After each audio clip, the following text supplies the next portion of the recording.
শান্তির আবরণে মোড়া পৃথিবী যখন তার নিত্যদিনের ব্যস্ততা শেষে বিশ্রামে মগ্ন, তখনই এক ভয়ঙ্কর বার্তা গোটা মার্কিন প্রতিরক্ষা ব্যবস্থায় প্রলয় এনে দিল। উত্তর কোরিয়ার ক্রমাগত ক্ষেপণাস্ত্র পরীক্ষা এবং সামরিক আগ্রাসনের ফলে যুক্তরাষ্ট্র সব সময়ই এক গভীর উদ্বেগের মধ্যে থাকে।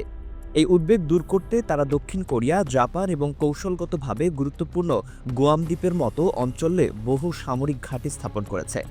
কিন্তু এসব ঘাঁটির মজবুত অবস্থান সত্ত্বেও দূরপাল্লার শক্তিশালী আন্তঃমহাদেশীয় ক্ষেপণাস্ত্র আইসিবিএম ঠেকানো যে কতটা কঠিন তা আবারও স্পষ্ট হয়ে উঠল এক অপ্রত্যাশিত মুহূর্তে। শঙ্কাকে বাস্তব করে উত্তর কোরিয়া আচমকাই তাদের সর্বাধুনিক এবং বিধ্বংসী আইসিবিএম ওয়াংসাং 15 যুক্তরাষ্ট্রের ভূখণ্ডের দিকে নিক্ষেপ করল। বিশাল আকৃতির এই ক্ষেপণাস্ত্রের দৈর্ঘ্য প্রায় 40 ফুট। এক দানবীয় কাঠামো নিয়ে এটি অবিশ্বাস্য দ্রুত গতিতে মার্কিন মূল ভূখণ্ডের দিকে ছুটতে শুরু করেছে। উৎক্ষেপণের সঙ্গে সঙ্গেই মহাকাশে থাকা যুক্তরাষ্ট্রের বিশেষ নজরদারি স্যাটেলাইটগুলো এই দৃশ্য ধরে ফেলল। ক্ষেপণাস্ত্র যখন বায়ুমণ্ডল ভেদ করে উপরের দিকে উঠতে শুরু করে, তখন মাটিতে হঠাৎ যে তীব্র তাপমাত্রার বৃদ্ধি ঘটে তা অত্যন্ত সংবেদনশীল স্যাটেলাইটগুলোর চোখ এড়িয়ে যাওয়ার কোনো উপায় নেই। মহাকাশে সেই তাপমাত্রার ঝলকানি ধরা পড়তেই মুহূর্তের মধ্যে জরুরি খবর চলে গেল কলোরাডোতে অবস্থিত যুক্তরাষ্ট্রের বিশেষ সামরিক ঘাঁটি বাকলি এয়ারফোর্স বেজের ভূগর্ভস্থ কমান্ডো সেন্টারে তখন পিনপতন নীরবতা, যা ভেঙে দিচ্ছে শুধু কম্পিউটারে সতর্ক সংকেত। তাৎক্ষণিকভাবে সেখান থেকে দেশের সমস্ত প্রতিরক্ষা ইউনিটকে লাল সংকেত পাঠিয়ে দেওয়া হলো। আকাশ প্রতিরক্ষা ব্যবস্থা থেকে শুরু করে নৌবাহিনীর ক্ষেপণাস্ত্র ইউনিট সবাইকে উচ্চ সতর্ক অবস্থানে যাওয়ার নির্দেশ দেওয়া হলো। এই মুহূর্তে ক্ষেপণাস্ত্রটি এতই উঁচুতে অবস্থান করছে যে সাধারণ কোনো যুদ্ধবিমান বা এমনকি উচ্চ ক্ষমতাসম্পন্ন বোমারু বিমানও এটির কাছাকাছি পৌঁছাতে সক্ষম নয়। প্রথম ধাপের জ্বালানি তখন শেষ। বিপুল পরিমাণ জ্বালানি ব্যবহার শেষে প্রথম ধাপের রকেটটি তার উদ্দেশ্য পূরণ করে ছিন্নভিন্ন হয়ে মহাকাশে ছড়ে পড়ছে। এই ভয়ঙ্কর পরিস্থিতিতে দ্বিতীয় ধাপের রকেটটি সম্পূর্ণ গতিতে চালু হয়ে ক্ষেপণাস্ত্রকে লক্ষ্যের দিকে ধাবিত করছে। ততক্ষণে মার্কিন প্রেসিডেন্টকে জরুরিভাবে পরিস্থিতির বিষয়ে অবহিত করা হয়েছে। প্রেসিডেন্টের নিরাপত্তা দল এবং শীর্ষ সামরিক উপদেষ্টারা তড়িঘড়ি করে হোয়াইট হাউসের সুরক্ষিত বাংকারে একত্রিত হয়েছে।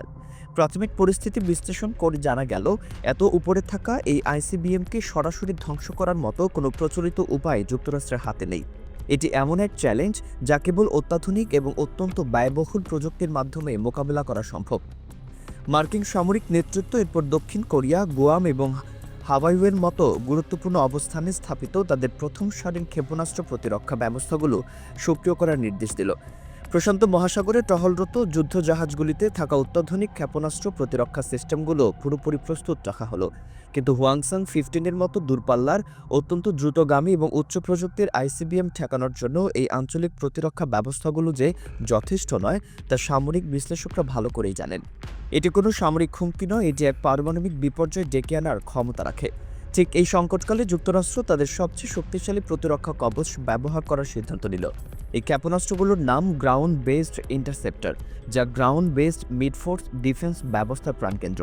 এই ইন্টারসেপ্টরগুলো আলাস্কা এবং ক্যালিফোর্নিয়ার সুরক্ষিত সাইলো থেকে ছোড়া হয়। এগুলোই একমাত্র ভরসা যা পৃথিবীর বায়ুমণ্ডলের বাইরে গিয়ে আঘাত হানতে পারে।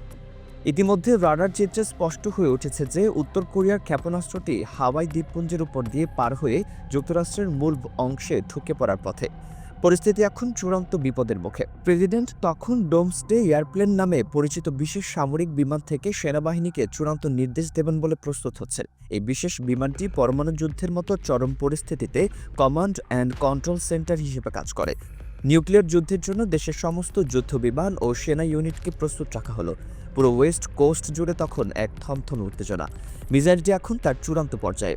এর প্রথম দুটি ধাপ সম্পূর্ণ হওয়ার পর এটি এখন শুধু ওয়ারহেড বা বিস্ফোরক অংশ নিয়ে ছুটে চলেছে সেকেন্ড প্রায় 4.2 মাইল গতিতে, যা প্রায় 6.76 কিলোমিটার প্রতি সেকেন্ডে। এই গতিতে আঘাত হানলে সেটি লস অ্যাঞ্জেলস বা ওয়েস্ট কোস্টের যে কোনো জনবহুল শহরে মহা বিপর্যয় সৃষ্টি করতে পারে। মার্কিন যুক্তরাষ্ট্র তখন আর এক মুহূর্ত দেরি না করে আলাস্কা এবং ক্যালিফোর্নিয়া থেকে একের পর এক ইন্টারসেপ্টর মিসাইল ছুড়ে দিতে শুরু করলো। তাদের লক্ষ্য মাটিতে আঘাত হানার আগেই আকাশেই ওই প্রাণঘাতী ওয়ারহেডটিকে ধ্বংস করা। এ পর্যায়ে এসে কিন্তু বিপদ আরও বহুগুণ বেড়ে যায়।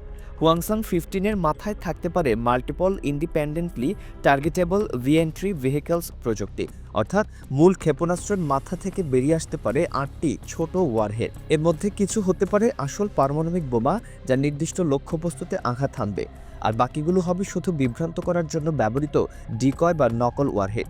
যুক্তরাষ্ট্রের আধুনিক প্রযুক্তি এখন এক মরণপণ চেষ্টায় রত। তাদের কাজ হলো এই ৮টি বস্তুর মধ্যে আসল পারমাণবিক বোমাটি নির্ভুলভাবে খুঁজে বের করা। এই কাজটি অত্যন্ত জটিল, কারণ ডিকয়গুলোকেও আসল ওয়ারহেডের মতোই দেখায়। লক্ষ্যবস্তু চিহ্নিত হওয়ার পর ইন্টারসেপ্টরের মাথা থেকে নির্গত হয় কিল ভেহিকল নামের বিশেষ ধ্বংসকারী বস্তু। এই কিল ভেহিকল অত্যন্ত দ্রুত গতিতে ছুটে গিয়ে সরাসরি আসল ওয়ারহেডে আঘাত হানবে। এই আঘাতের জন্য কোনো বিস্ফোরকের প্রয়োজন নেই। চরম গতিতে বস্তুর সঙ্গে বস্তুর ধাক্কাই ওয়ারহেডটিকে ধ্বংস করার জন্য যথেষ্ট। যদি এই চরম মুহূর্তে প্রচেষ্টা সফল হয়, তাহলে পুরো আকাশ জুড়ে দেখা যাবে এক বিশাল আলোর ঝলকানি, যা হবে মানবতার জন্য এক বিশাল স্বস্তির প্রতীক। আকাশেই বিলীন হয়ে যাবে উত্তর কোরিয়ার ভয়ঙ্কর আক্রমণ। কিন্তু যদি এই ইন্টারসেপ্টরগুলো ব্যর্থ হয়, যদি কিল ভেহিকল আসল লক্ষ্যবস্তুতে আঘাত হানতে না পারে, তবে সে প্রাণঘাতী পারমাণবিক ওয়ারহেডটি যুক্তরাষ্ট্রের মাটিতে আঘাত করবে। সে পরিণতি হবে কল্পনার অতীত। লাখো মানুষের মৃত্যু, ব্যাপক ধ্বংসযজ্ঞ আর এক ভয়ঙ্কর পারমাণবিক বিপর্যয়ের সূচনা হবে, যা পুরো বিশ্বকে এক অনিশ্চিত পরিণতির দিকে ঠেলে দেবে। এই মুহূর্তে কোটি কোটি মানুষের ভাগ্য ঝুলে আছে আলাস্কা থেকে ছোড়া একটিমাত্র ইন্টারসেপ্টর মিসাইলের সফলতার উপর।